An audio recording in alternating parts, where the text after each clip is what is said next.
জীবনে পরক্রিয়া করবে না, স্ত্রীও আপনার থুইয়া অন্যর কাছে যাবে না, আপনারা ঠকাবে না। কিন্তু আমাদের দেশের অবস্থা দেখা যায় স্বামী সই বারান্দায়, স্ত্রী সই ঘরে। ভালোবাসা কিন্তু দৌড়ে দৌড়ে মরে, জোরে এখন ঠিক কিনা? ভালোবাসা দৌড়ে মরার পিছনে অনেকগুলো কারণ আছে, এগুলো আমাদেরকে বুঝতে হবে। এই জন্য স্বামী স্ত্রী যখন শোবেন একটা ঘরে, যখন থাকবেন, দয়া করে মাঝখানে ছেলেরা রাখবেন না, মেয়েরা রাখবেন না, দুজনে একাকার হয়ে শোয়ার চেষ্টা করবেন। দেখবেন আপনাদের উপর আল্লাহ রহমত নাজিল হবে, ওই ঘরের মধ্যে শান্তি আসবে, ওই ঘরের মধ্যে ফেরেশতারা দোয়া করবে, সারা রাত ভরে দোয়া করবে। স্বামী স্ত্রী যখন খুশি মনে ঘরের ভিতরে ঘুমাবেন, তখন রব্বুল আলামিন ফেরেশতা পাঠায় দিব, অসংখ্য ফেরেশতারা সারা রাত আপনাকে পাহারা দিবে এবং আপনার জন্য মাগফিরাত কামনা করবে। সুবহানাল্লাহ বলেন না?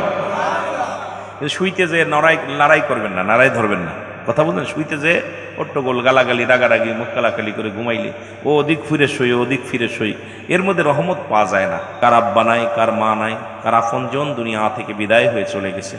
এই দুনিয়ায় এমনই একটা নিষ্ঠুর পৃথিবী, ভোগ করতে জানে, ত্যাগ করতে জানে না। ইনি ভোগ করতে জানে, পচা গলা ভালো মন্দ যা দিবেন সব গ্রহণ করবে, না বলতে শব্দ নাই। জোরে বলেন ঠিক কিনা? না বলবে যে ওটা পাপিষ্ট, আমার ভিতর দিস না, ওটা বালা মানুষ আমার ভিতর দিস না। নিষ্ঠুর পৃথিবী শুধু ভোগ করতে জানে, ত্যাগ করতে জানে না। এই জন্যে এই নিষ্ঠুর পৃথিবী ছেড়ে আমাদের কখন চলে যেতে হবে বড্ড ভয় করে মনের ভিতরে। চার বিহারি পালকি দেখলে, রাস্তাতে যখন আসা যাওয়া করি, অনেক দোকানে দেখি চার বিহারি পালকি বানানো, তখন বড্ড ভয় করে, আহারে কোন দিন যেন আমার সরাইয়া দিব ওই পালকির মধ্যে, চির বিদায় হয়ে যাব। এই জন্য দাদু ভাই সবসময় মরণের চিন্তা করবেন যে আল্লাহ যখন মালাকুল মউত আসবে, আমরা যেন ইমানি হালাতে মরতে পারি, আমরা যেন কালেমা পড়তে মরতে পারি, আমরা যেন সত্য ইসলামের মধ্যে থেকে মরতে পারি। জোরে বলেন ঠিক কিনা? যারা জোরে বলেন ঠিক কিনা? এই জন্য আল্লাহ বলে, ইয়া আইয়ুহাল্লাযীনা আমানু, হে ঈমানদার বিশ্বাসীরা, তোমরা কি করো? দুখুলু ফিস সিলমি কাফা, পরিপূর্ণভাবে প্রবেশ করো। কিসের মধ্যে? ইসলামের মধ্যে। জোরে বলা যাবে না মারহাবা?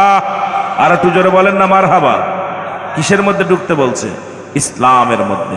একটু মহব্বতের সঙ্গে দুরূদ শরীফ পড়েন, আল্লাহুম্মা।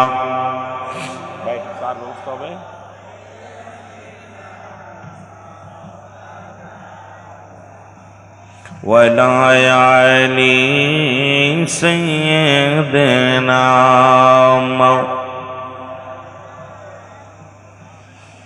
তুমি কেমন করে ঘুমাও মানুষ, তুমি কেমন করে ঘুমাও মানুষ, ফজর করে কাজা।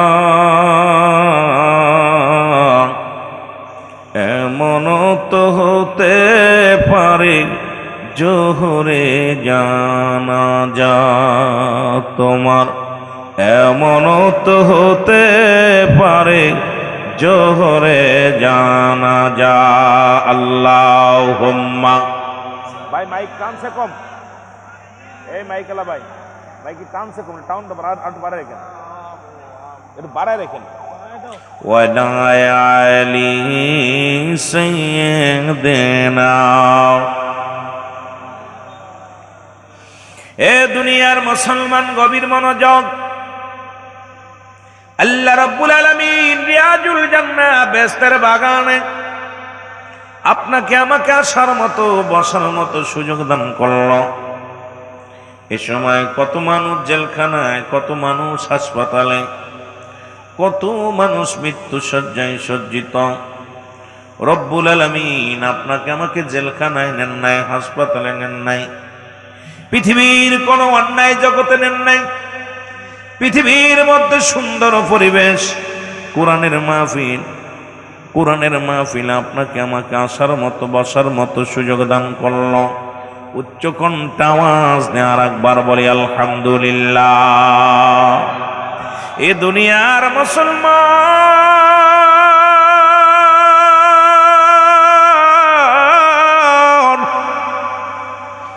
বান্দা যখন রিয়াজুল জান্নাহ, বেহেশতের বাগানে, এই বাগানের দিকে রওনা হয়ে গেছে, প্রতিটা কদমে কদমে আমার আল্লাহ রাব্বুল আলামিন আপনার আমার জীবনের সগীরা গুনাহগুলো মাফ করে দিছে। জোরে বলেন মারহাবা। কি গুনাহ মাফ? ছোট ছোট গুনাহ, যেটা এক কথায় সগীরা গুনাহ, ছোট ছোট গুনাহ।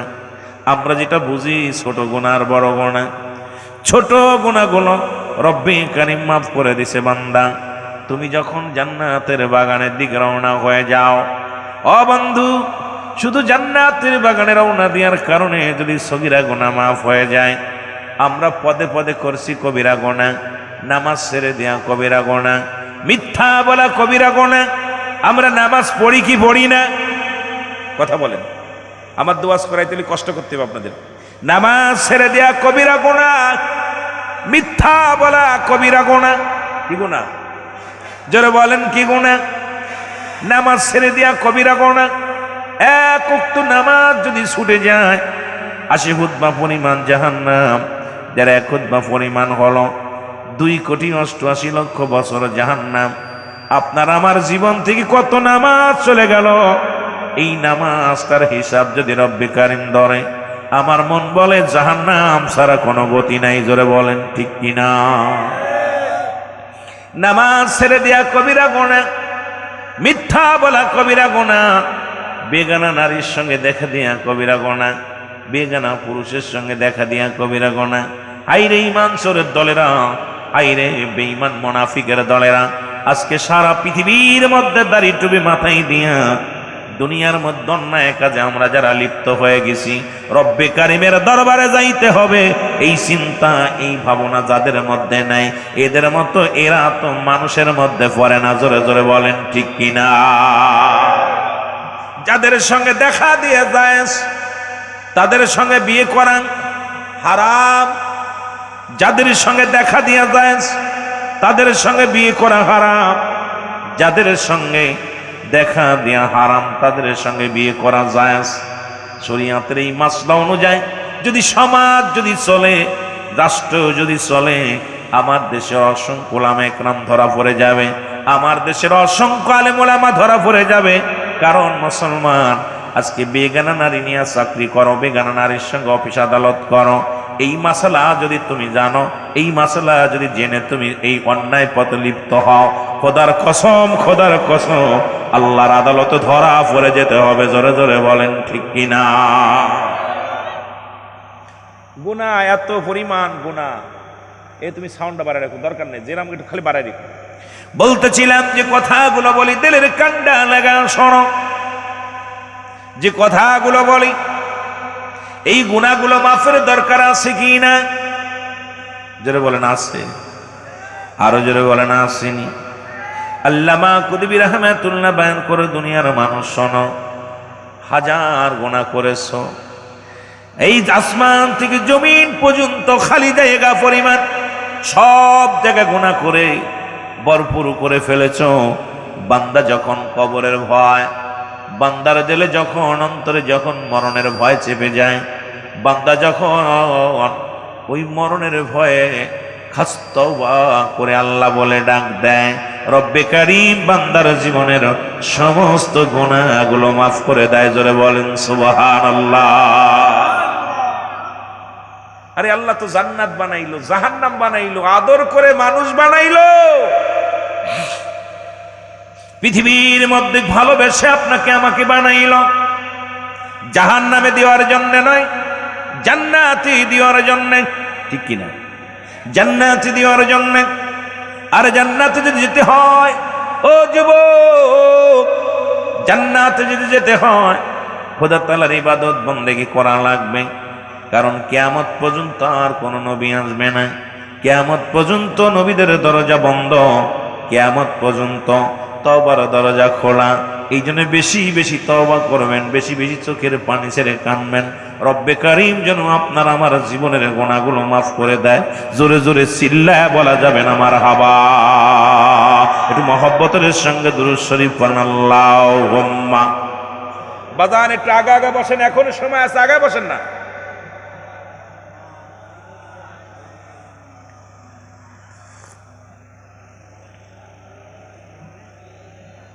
বাবারে দুরূদ শরীফ একটু জোরে পড়েন না, গুনাহ হইব নি? গুনাহ একবার পড়লে 10টা নেকি।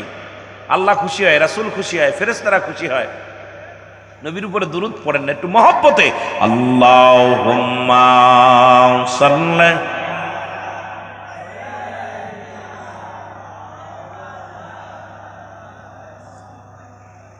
وعلى آل سيدنا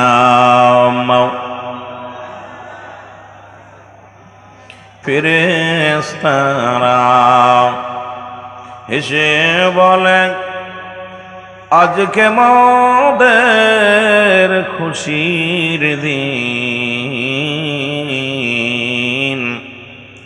এ ধরাতে তশরীফ আনলেন রাহমাতাল লিল আলামিন। আল্লাহুম্মা সাইয়্যিদিনা মাওলানা মুহাম্মদ ওয়া আলা আলি সাইয়্যিদিনা। এই দুনিয়ার মুসলমান,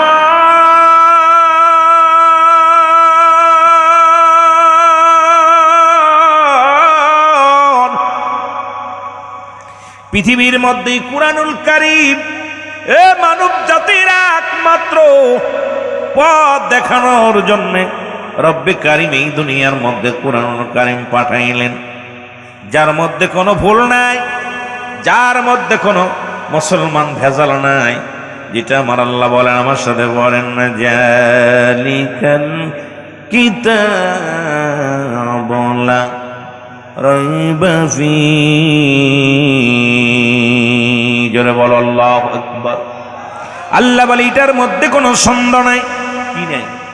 জোরে বলেন, কোনো সন্দেহ নাই। আসেনি? কিয়ামত পর্যন্ত এমন একটা কুরআন, এমন একটা কিতাব পৃথিবীর কেউ লিখে দিতে পারবে না। পৃথিবীর মধ্যে কুরআনের একটা আয়াত, কুরআনের একটা সূরা, সারা পৃথিবী উল্টে যাবে। পৃথিবীর কোনো মানুষের এই ক্ষমতা দেন নাই যে এই কোরআনের একটা আয়াত লিখে দাও, কোরআনের আয়াত একটা লেখ বানায়া দাও। কারণ রাসূলের কাছে যখন কোরআনুল কারীম যখন নাজিল হতো, অমুসলিমেরা, ইহুদি খ্রিস্টানেরা, কাফেরেরা তারা চিন্তা করতো মুহাম্মাদের বানোয়াট গল্প, মুহাম্মাদের কাছে এই বানোয়াট গল্পগুলো তারাও চিন্তা করে আমরাও লিখবো। কিন্তু এই কোরআনের মতো এত মধু, কোরআনের মতো এত মায়া, কোরআনের মতো এত সুন্দরভাবে একটা আয়াত তারা কোনোদিন লিখে দিতে পারেন নাই। এই কোরআন আসছে গোটা অনেকেই বলে মানব জাতির জন্য, আমি বলি না, এই কোরআন একমাত্র আছে হেদায়েত প্রাপ্ত বান্দাদের জন্য। আল্লাহ বলে হুদাল্লিল মুত্তাকিন। জোরে বলেন না মারহাবা। আল্লাহ বলেন এই কিতাবটা হেদায়েত প্রাপ্ত বান্দাদের জন্য। কারণ এই জন্য কোরআনকে ভালোবাসে কারা? একমাত্র ঈমানদারেরা। কোরআনকে ভালোবাসে কারা? হেদায়েত প্রাপ্ত বান্দারা। কোরআনের প্রতি মায়া কাদের? হেদায়েত প্রাপ্ত বান্দাদের। ও মুসলমান শুনে নাও, এই কোরআনের ভুল ধরার জন্য অসংখ্য মানুষ, অসংখ্য কবি, অসংখ্য জাতি এখনো বসে আছে। কারণ কোরআনের ভুল যদি ধরতে পারে, তাদের চিন্তা কোরআন থেকে যদি মানুষকে সরায় দেওয়া যায়, কোরআন থেকে যদি মানুষের মুখ ফেরায় নেওয়া যায়, তাহলে মানুষকে গুমরাহি করার একটা সহজ উপায় হয়ে যাবে। এই জন্য মুনাফিক আছে এই দুনিয়ার মধ্যে। আল্লাহ বলে মিনান নাস, আল্লাহ বলে মিনান নাস, মানুষের মধ্যে মায়াকুলু, তারা বলবে আমান্না, তারা ঈমান আনছে বিল্লাহি, আল্লাহর প্রতি, বিল আখিরা, আখিরাতের প্রতি বিশ্বাস স্থাপন করছে। ওমা হুম বিমুমিনিন।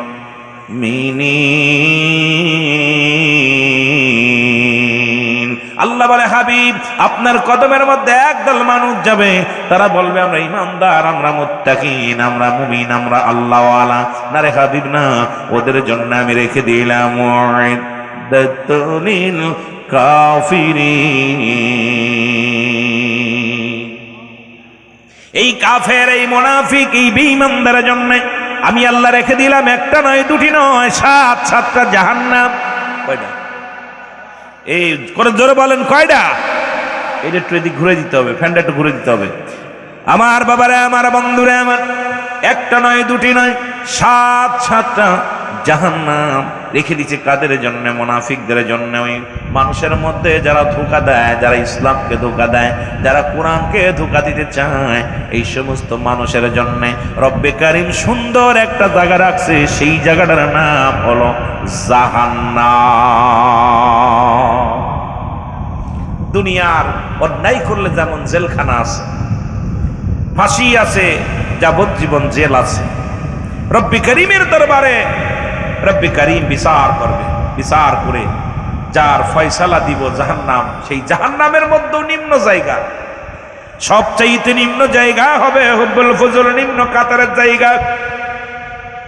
রাসূল বলে গেছেন মুনাফিকদের জায়গা, সবচাইতে মুনাফিকদের স্থান হবে পৃথিবীর মধ্যে। যেমন যেমন পৃথিবীর মধ্যে কোন খারাপি জেনাকারী মুসলমান পৃথিবীর মধ্যে সুদখোর ঘুষখোরদের যেমন মানুষ ঘৃণা করে, তদ্রূপ কিয়ামতের ময়দানে যেদিন জাহান্নামের মধ্যে দিবে, সবচাইতে নিম্ন জাহান্নামের মধ্যে, জাহান্নামের একটা নিম্ন স্তরের মধ্যে তাদের জায়গা হবে।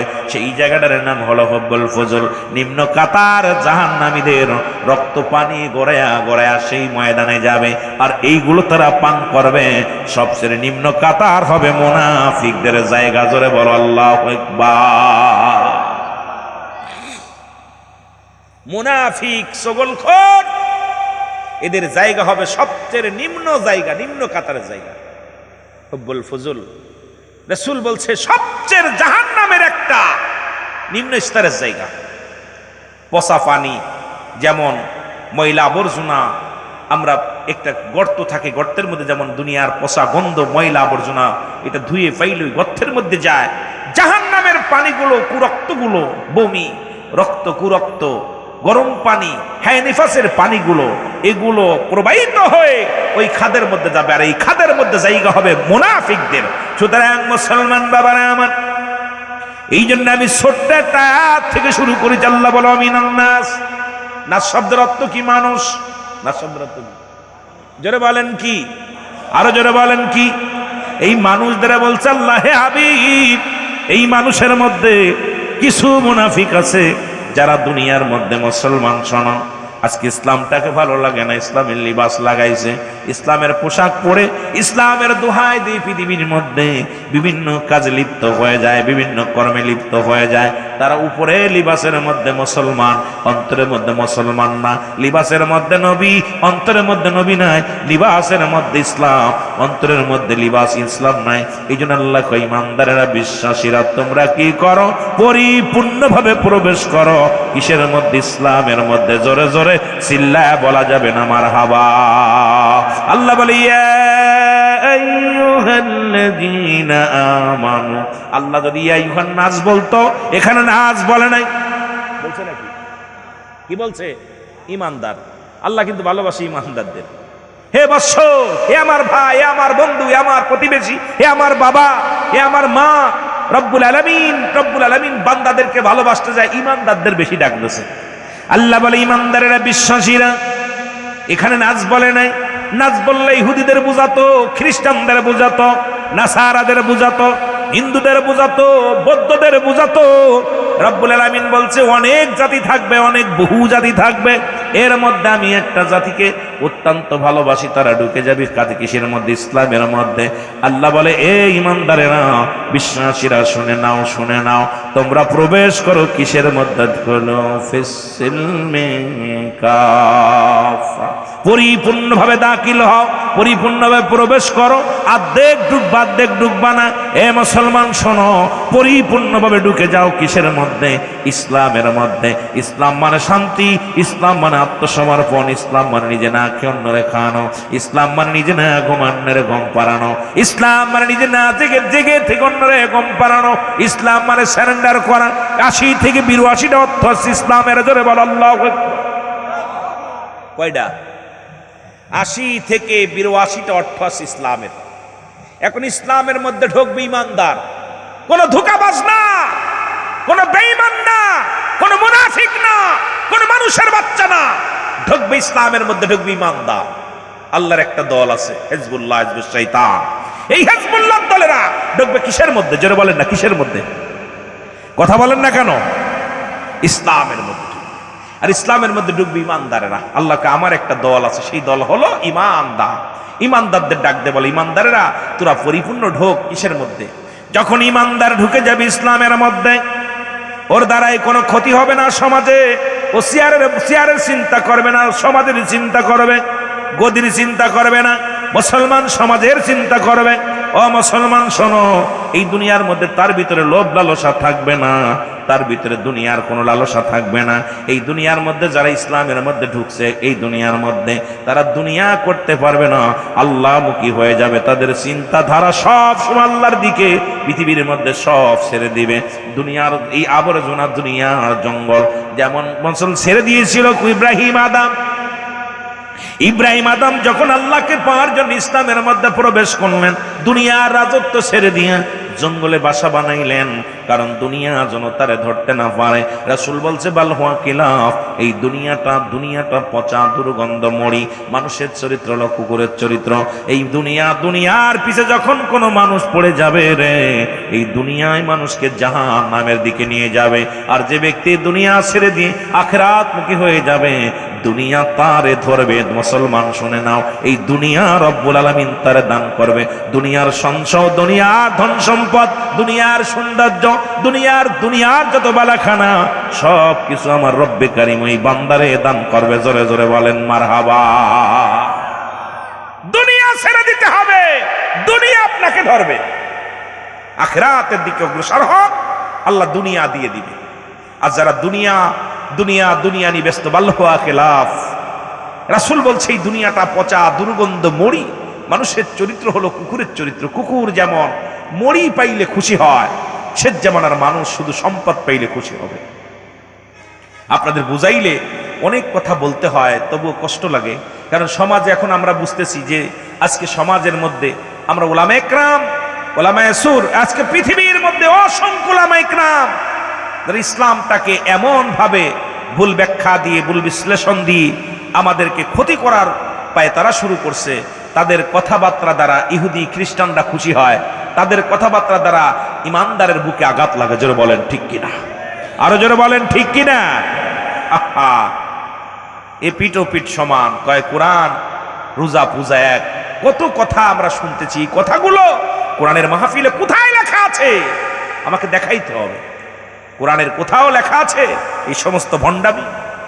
কালকে একটা দেখলাম, কালকে আমার অনেক মা বোনের আসছে, আমি আশ্চর্য হয়ে গেছি। এক বক্তা ওয়াজ করতেছে যে মা খাদিজাতুল কুবরা জীবনে কোনোদিন এক ওয়াক্ত নামাজ পড়ে নাই, আল্লাহ তার সাথে কথা বলেছে। জীবনে এক ওয়াক্ত নামাজ পড়ে নাই, জীবনে একটা রোজা রাখে নাই, কোনোদিন হজ করে নাই। নাউজুবিল্লাহ বলেন না। এরা যদি তাফসীর কারক হয়, খোদাকে কসম করে বলতেছি, এরা দুনিয়া ফুজুরি, এরা দুনিয়ামুখী আলেম, এরা দুনিয়া আল্লাহমুখী নয়, রাসূলমুখী নয়, এরা দুনিয়ামুখী আলেম। আরে পৃথিবীর মধ্যে রাসূল আকরাম সাল্লাল্লাহু আলাইহি ওয়াসাল্লাম যখন ইসলামের ধারক বাহক হয়ে দাওয়াত দিতে লাগলেন, মহিলাদের মধ্যে সর্বপ্রথম ইসলাম গ্রহণ করেছেন আম্মা জান খাদিজাতুল কুবরা। যারা বলেন না ঠিক কিনা? কে? আম্মা জান খাদিজাতুল কুবরা। বালকদের মধ্যে শেরে খোদা হযরত আলী, আর মুরব্বীদের মধ্যে হযরত আবু বকর সিদ্দিক রাদিয়াল্লাহু তাআলা আনহু। উনি হলো 6 মাসের বড় ছিল রাসূলের চাইতে। কয় বছর? রাসূলের চাইতে 6 মাসের বড় বয়সে। কে? হযরত আবু বকর সিদ্দিক। ইনি ছিল 6 মাসের বড়। আর গোলামদের মধ্যে ছিল হযরত যায়েদ। যিনি গোলাম ছিল, এই 4 জন ব্যক্তি সর্বপ্রথম ইসলাম ধর্ম কবুল করেন। আর ওই বিয়াকুল মার্কা মাওলানা, আমার নবীজি বলছেন, আমার খাদিজা যখন কালেমা পড়লো, আমার খাদিজা সারা রাত পিঠ আপনার ওই দরজায় দাঁড়ায়া পিঠে হেলান দিয়ে আমার খাদিজা মাওলা জিকির করত। আমার খাদিজা যখন তো নামাজই ফরজ হয় নাই, যখন খাদিজা ইসলাম ধর্ম কবুল করে তখন তো নামাজ এইরকম আমাদের মতো এইরকম ফরজ হয়নি। কোন জায়গা কোন কথা বলে, আশ্চর্য হয়ে গেলাম। এই সমস্ত ধোঁকা দেওয়া কথা, এই সমস্ত বিভ্রান্তিমূলক কথা, একেতেই আমাদের দেশে মাগুরা জেলা একটা কথা, একেতে সুন্দরী নারী তারপরে ঢোলের বাড়ি, একেতেই মানুষ ইসলামমুখী হয় না, একেতেই মানুষ ইসলামের দিকে ঢুকে না। তারপরে যদি আমরা আলেমরা যদি এমন বিভ্রান্তিমূলক কথা বলি, ইহার দ্বারা কি সমাজ বাঁচবে? জোরে বলেন বাঁচবে? আওয়াজ নাই, ভয় পান নাকি? এই আবু সাইদের এলাকার মানুষ তো ভয় পাওয়ার কথা না, বুক পেতে দেয়। তো এইরকম তো নারী মরা মানুষ কেমনে ভাই? উনি তো প্রমাণ করে দিয়ে গেছে বীর কেমন, পুরুষ কেমন মরতে হয়, পুরুষ কেমন জীবন দিতে হয়। আবু সাইদ ভাই তো দেখায়া দিছে। তাহলে আপনারা বীরের মতো সত্য কথা বলবেন, ভয় কিসের? যেতে হবে না ভাই, সিন্ধুকের মধ্যে থাকলেও মরণ হবে। জোরে বলেন ঠিক কিনা? জোরে বলেন ঠিক কিনা? না বেঁচে থাকবেন? কে মরবেন না? একটু হাত উঠান দি। মরবেন না? আমি দেখছেন, আমি বললাম না আমার কথায় কিছু হয়তো ভেজাল বাঁধবে, কেন আমার ভাষা তো আর আপনাদের ভাষার লগে মিল নেই। আমাদের সকলেরই মরণ আছে, জোরে বলেন ঠিক কিনা, আরো জোরে বলেন ঠিক কিনা। আল্লাহ কবুল করো, জোরে বলেন আমিন, আরো জোরে বলেন আমিন। মুহাব্বতের সহিত দুরূদ শরীফ পড়েন আল্লাহুম্মা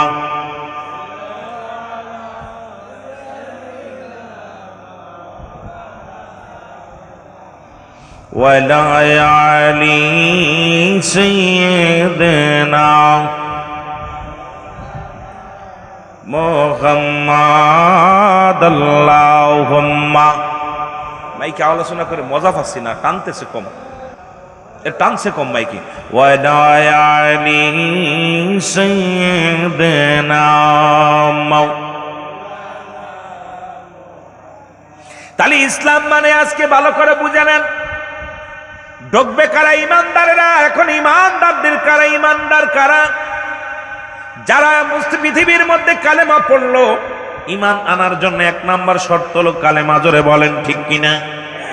বোঝানোর জন্য বলে যায় বাবা, এর কোরআনের সব আয়াত পড়া লাগবে না, ছোট্ট একটা আয়াত থেকে যদি তাফসীর করা হয়, ছোট্ট একটা আয়াত থেকে যদি বিশ্লেষণ করা হয়, শানুন নজরুলের ব্যাখ্যা, এ মুসলমানের ব্যাখ্যা পেটে যে এইগুলো নিয়ে আলোচনা বলবো, যদি আলোচনা যদি মূল ধারায় যদি করা যায়, রাতকে রাত শেষ হয়ে যাবে, আলোচনা শেষ হবে না। আমার বাবারা, আমার বন্ধুরা, আমার ভালো করে বুঝে নেন, এক নম্বরে মুসলমান হওয়ার পূর্ব শর্ত হলো কি? কালেমা। জোরে বলেন ঠিক কিনা। এক নম্বরের শর্ত কি? কালেমা। আরো জোরে বলেন কি? লা ইলাহা ইল্লাল্লাহু মুহাম্মাদুর রাসূলুল্লাহ। আশহাদু আল্লা ইলাহা ইল্লাল্লাহু ওয়াহদাহু লা শারীকা লাহু ওয়া আশহাদু আন্না মুহাম্মাদান আবদুহু ওয়া রাসূলুহু।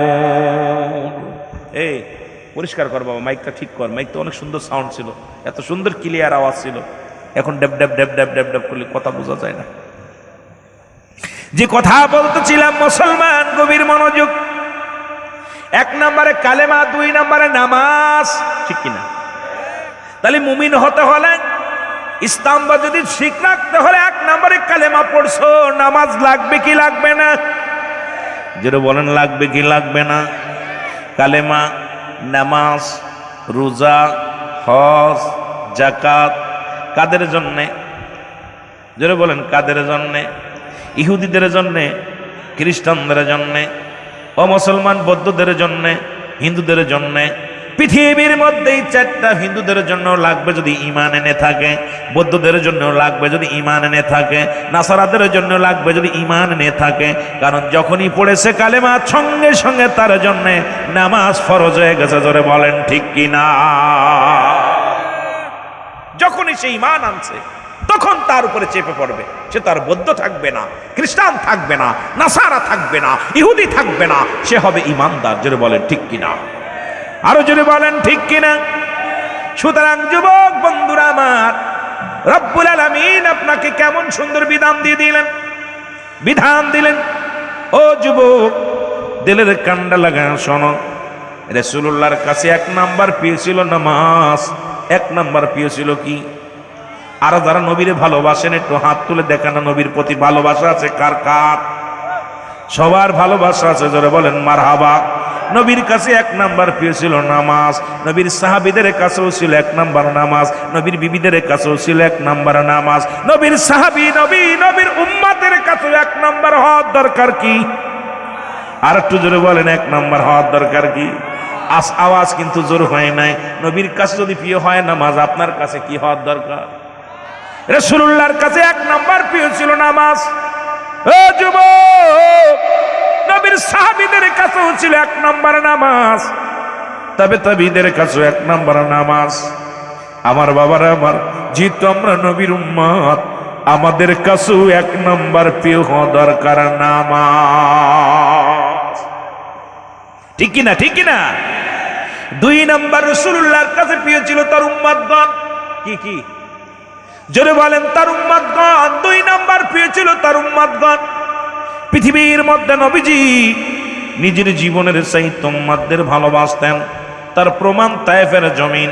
যখন তায়েফের লোকেরা, বনু সাকিব গোত্রের লোকেরা নবীকে যখন আক্রমণ করলেন, রাসূলুল্লাহর গায়ে পাথর ছুঁড়ে মারলেন, আমার নবীজি পাথরের আঘাত খায় আর জমিনের মধ্যে পড়ে যায়, বেহুশ হয়ে পড়ে যায়। কাফেরেরা, ও মুসলমান শোনো না, তায়েফের জমিনের মধ্যে পাথরের আঘাতগুলো বাড়ে। আবার নবীজি চোখের বাড়ি ছেড়ে ছেড়ে বলে, এ বাবারা, আবার আর মারিস না, আমি সহ্য করতে পারি না।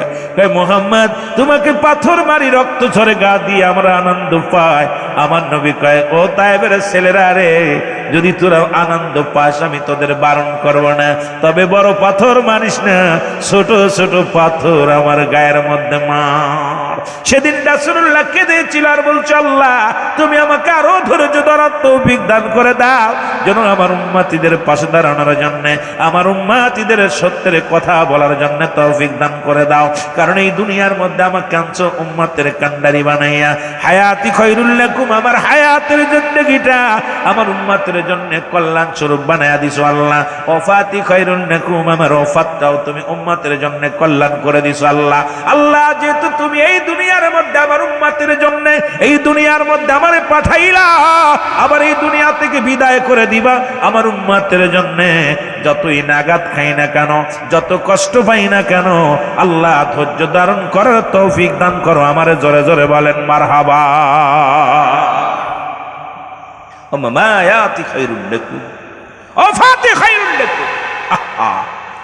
রাসূলের কথাগুলো বলতে গেলে, ইসলামের কথাগুলো বলতে গেলে কত কষ্টের কথা।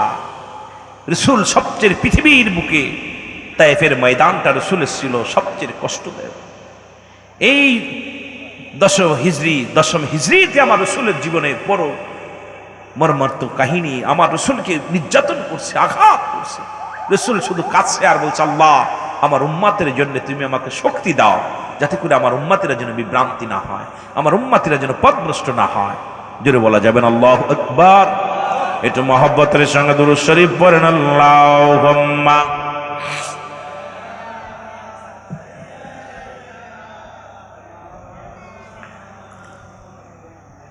ওয়ালা আলি সাইয়্যিদিনা। এই মাইকে সাউন্ড নাই, সাউন্ডটা টোন দিতে বলছি, টোনটা বাড়াই ঠিক মারো। ওয়ালা আলি মাওলানা মুহাম্মাদ, আল্লাহুম্মা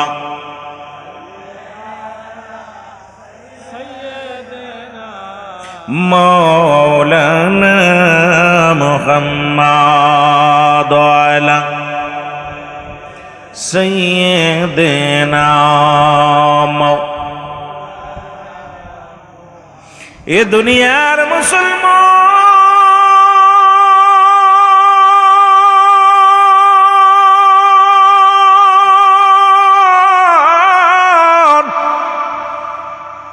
নবী ডাকতে বলে, উম্মতিরা রে, তোমরা কেউ কি কবুল ওদের সব পাইতে চাওনি গো?